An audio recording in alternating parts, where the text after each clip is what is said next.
there's two kinds of ways to be altruistic in life.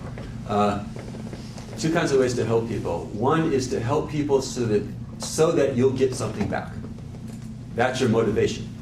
And like I always think of like Christmas giving in this regard. Like how people like look over their Christmas lists and to see like who gave you something last year. And it's like, okay, I got to give them something this year. And if they didn't give me something last year, then like cross them off the list. That's a certain kind. In a way, it's not even altruism. It's just it's barter. I'm going to do this for you, so you do this for me. And then there's more selfless altruistic action. I'm doing this for you. I don't expect anything back. And that's these kinds of cases that we were talking about earlier. That's real. That's a real hard, sometimes really hard to do, very hard to do. When people are not responding well to your kindness, then it's really hard to maintain the ship, to maintain the course, right? And at that point, you have to start calling up some, what we call faith, you might call faith. That actually, although I do not see directly in my immediate purview a direct, reward for this activity, I know that there will be one. There must be one. The laws of the universe are operating, okay? It cannot just go, unnoticed by the laws of the universe. Eventually it will reward me. But in the meantime, I'm not doing it for the reward. See, in the meantime, I'm doing it because it's the right thing to do. I'm doing it because it's the right thing to do. And like I said, it's hard to do that when things aren't going well for you, where people aren't responding nicely to you, where people are, in many cases, this happens in many cases, right? This is what like shakes people's faith if they don't have what we call wisdom to underlie it. Then as soon as people start, as soon as you start to be nice for the first time in your life, you start to be nice, and then people aren't immediately nice to you, you just lose faith. Oh, I see, it didn't work. Doesn't work. I was nice to them, and they were mean to me. So I'll be mean back. And I said, oh, to hell with it, I'll just be mean again. See?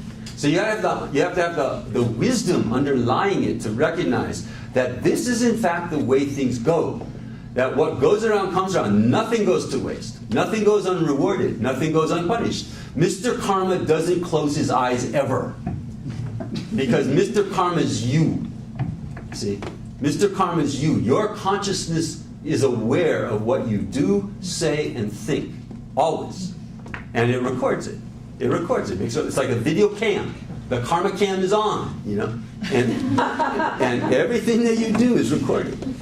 See, it's not like, I'll just go into a motel room and close all the windows and then Mr. Karma won't see me. You can't get away. You can't escape from Mr. Karma. And Mr. Karma doesn't just close his eyes when you do nice things to other people. And so was for naught. There's no point to it. See. So you have to have some faith, a little bit of faith, especially initially, and then when you start to see the mechanism start to work, when you can start seeing the mechanism work, then you get faith of a deeper sort. Sometimes we call it confidence. It's like, oh, this stuff. You mean my little tiny efforts to be kinder and nicer to other people have resulted in these little tiny, rewards. What if I really put my back behind it? See, what if I actually really try to, What if I actually really try? See, then what kind of rewards do I get? And when you start to see the mechanism, then the ball is rolling. But until then, it is a kind of like just, you have to reason it out. What do you think is it possible that a good thing could go unrewarded? Is it possible that a bad thing could go unrewarded either?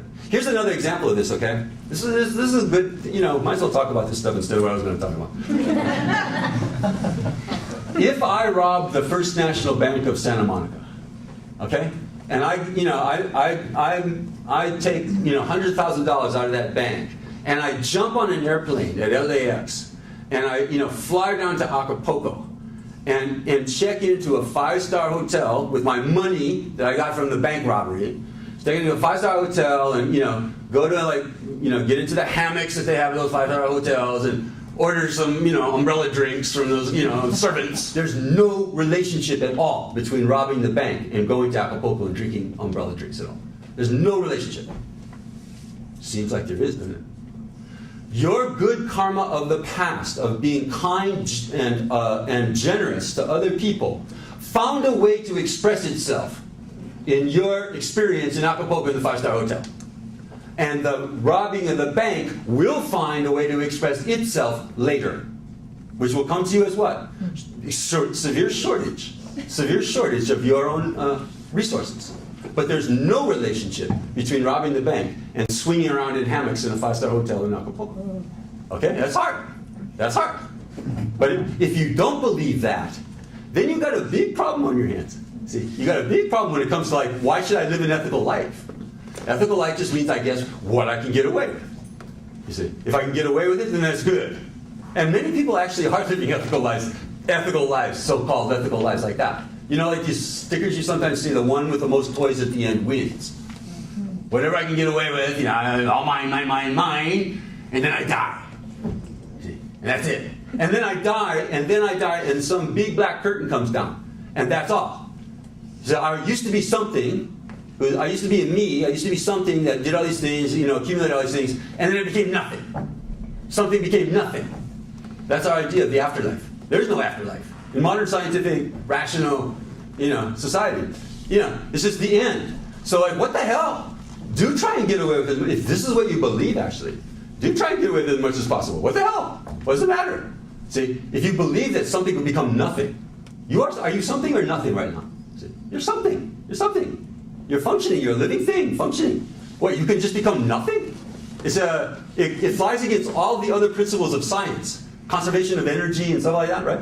Thermodynamics or whatever they call it. First law. Yeah. And then, but then when it comes to death, though, I believe that I'll just become nothing. And then nothing will matter. See, if I can beat the clock and get away with it and not get arrested or, you know, have somebody murder me or something like that, then that's good. See? That's the alternative, actually, to not believing that there could be any cause and effect relationship between robbing a bank and swinging in hammocks in a 5-star hotel. That's the alternative. So you work it out, okay? You know, when the unbusy time here comes to an end and you have to start being busy again, you know, in the time that you can snatch from being busy, you think about these things. Think about these things. How's it working? What's the purpose of life? What's the purpose of life? And what are the mechanisms? What are the laws of life? Are there any?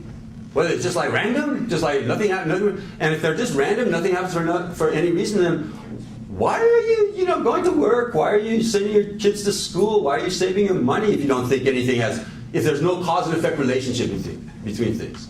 And if you think that the end of life is just some big black curtain that comes down and you know, the end, like Porky Pig, you know, that's all, folks. Then just try and get away with as much as possible.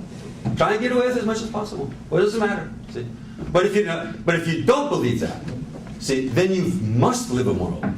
See, then you must.